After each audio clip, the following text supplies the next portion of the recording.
Hey guys, welcome back to the MJ Gooner podcast right here for the post-match review. Arsenal 2, Servilla 0, and right now we are pretty much the favorite to qualify for the knockout stage of the Champions League. I believe Lens lost their game 1-0 to PSV. Right now we are at the top of the group table with first place. Actually, you know what? Let me have a look. I'm not quite 100% sure. But right now we are definitely the favorites to go to the knockout stage, which is very exciting. Again, we lost 2 games in a row, and certainly we didn't really want to go on continuing that way and losing our third. I don't think a lot of us would want to do that at the moment, but in the group stage, I think we just need one more point in general. In order to qualify, or even one win in general will definitely help us. But a pretty good comeback win after losing 1-0 against Newcastle United away. So this is pretty much a very good response. Even in the post-match interview, Declan Rice said that Arsenal's huge. We shouldn't be losing 3 games in a row. We're a big team. That shouldn't happen. And guess what? We did that. We stopped that, and we stopped the bleeding right now, and at least we can start moving forward once again, and hopefully picking up the results very soon. Again, we have Burnley at the weekend for the final game before the international break, which will be the final stage of the international break before the end of 2023. I'm excited for that. And after that, we are going to have a very hectic schedule in December, January, and February until the next international break arrive. But let's talk about the game in general. We all kind of read rumors going around that, Odegaard wasn't in the squad, wasn't in training. So does Eddie Nketiah. Apparently, he picked up an ankle injury against Newcastle United, which... You know what, the fact that Eddie played, I think he played all right. I think he played pretty well against Newcastle United. I was expecting him to be part of the starting 11, but at the same time, we know we got to go strong for today's game. We just got to win this game in order to be favorites to be in the knockout stage, and we did that perfectly. Looking at the starting lineup, no Ramsdale in sight again, Riot and goal. Pretty much the same back four, Tomiyasu on the left. Then you have Gabriel partnering up with Saliba and Ben White. In the middle, we got pretty much the same type of player. Jorginho, Rice, Kai Havertz. But front 3, this is going back to the old route there. Martinelli, Trossard, and Saka. And honestly, I thought today putting Trossard up front worked out perfectly. He got himself a goal. It was a very good, well-worked goal as well. But let's talk about the the play-by-play. I think the first chance was coming from Kai Havertz again. At this point, you don't know, or you don't quite expect him to score goals anymore. I mean, I don't think he had done anything bad or done anything fantastically amazing, but even though for the past 3 games, including the game against West Ham and Newcastle United, I thought he looked pretty good, to be honest. And even though today he didn't score, I still thought his influence on the game was still massive in terms of winning the game as well. But that free header from him should have at least hitting the target, but that's also a sign of lack of confidence still. It's been 3 months. Actually, it's been 4.5 months since we signed him, and we still haven't quite seen that Leverkusen type habits for a while. But I'm sure one day he's gonna get over it and potentially be better. At one point, we will just have to wait and see. Unfortunately, so. What else? And then in the 20th minute, pretty much you guys can probably see we kind of have the same tactic. We have been very convincing. This is probably one of the games where I thought we are very convincing throughout the whole game, dominating in possession, and we're just kind of playing the ball. We're just kind of playing the ball around for fun at the moment. I don't see Servilla have any chance getting into Arsenal. And there's so many times where Martinelli has become a big threat on the left side there. Every time when you feed the ball to him, you know he's bound to be dangerous.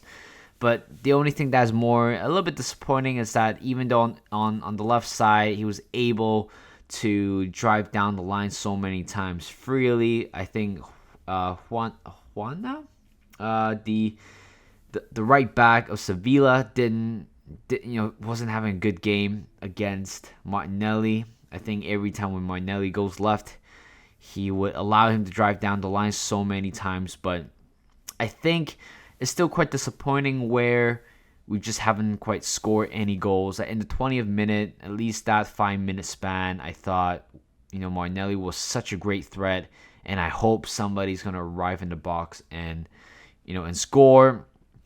But it never happened, and there was a very early chance by Declan Rice, who was inside the box. Should have probably taken a shot very early on, but didn't. Again, I feel like we have so many touches in the box, but in terms of finding that, that end product was still very lacking in the overall team. We're very good at keeping possession.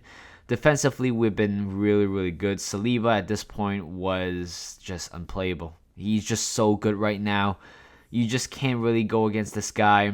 There's one play where he was pretty much dribble pass, but his pace, his physicality, retrieving, did a sliding tackle directly at the ball, and I was like, damn, this. Well, the good thing is for Saliba, it's gonna be in Arsenal for a long haul right now.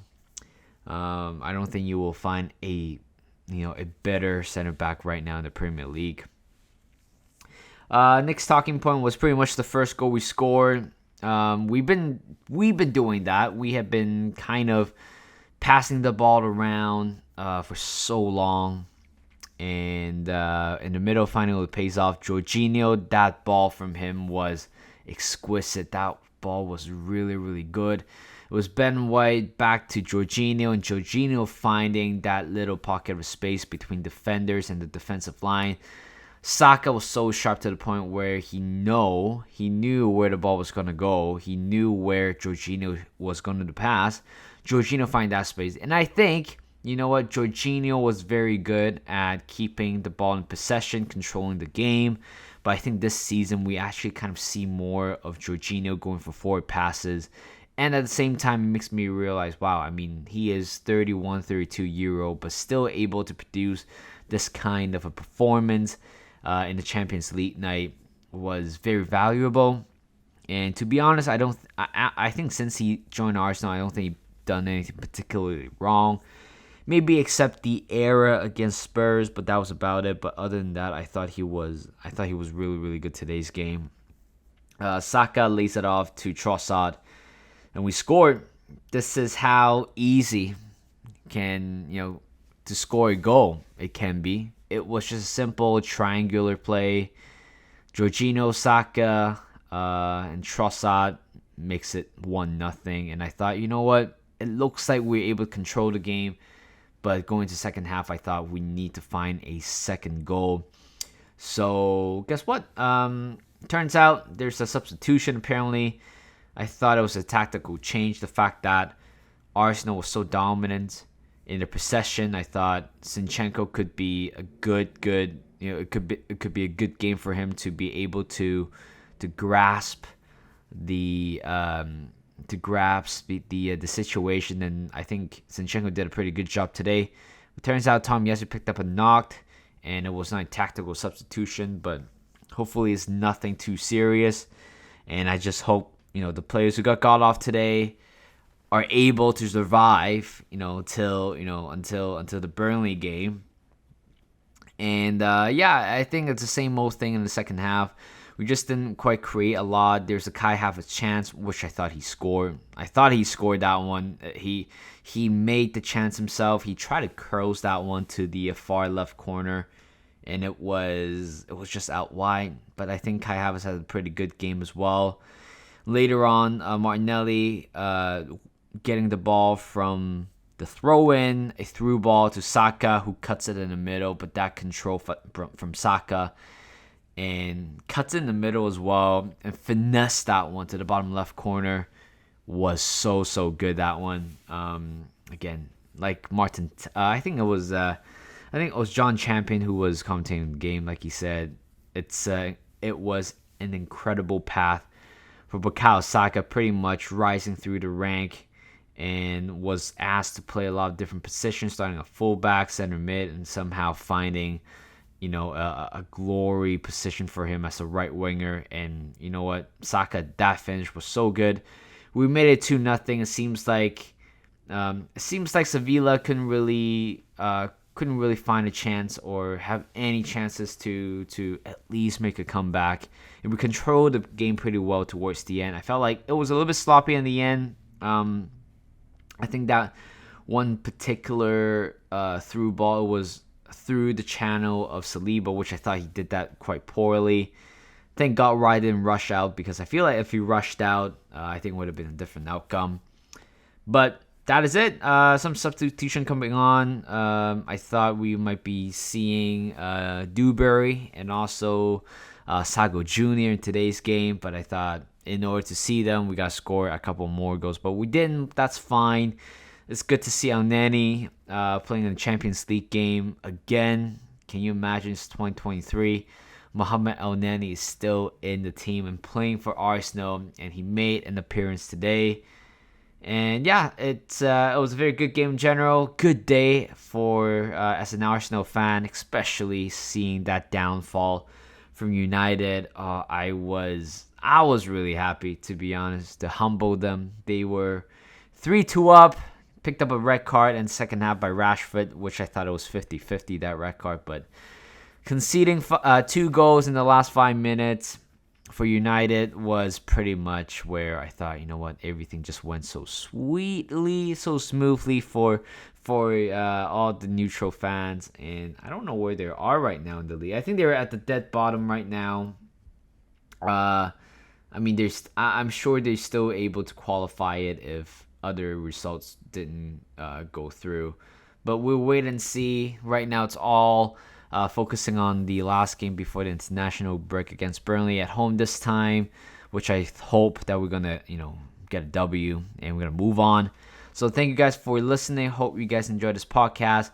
Do all the good stuff to this channel, and I'll see you guys in a bit.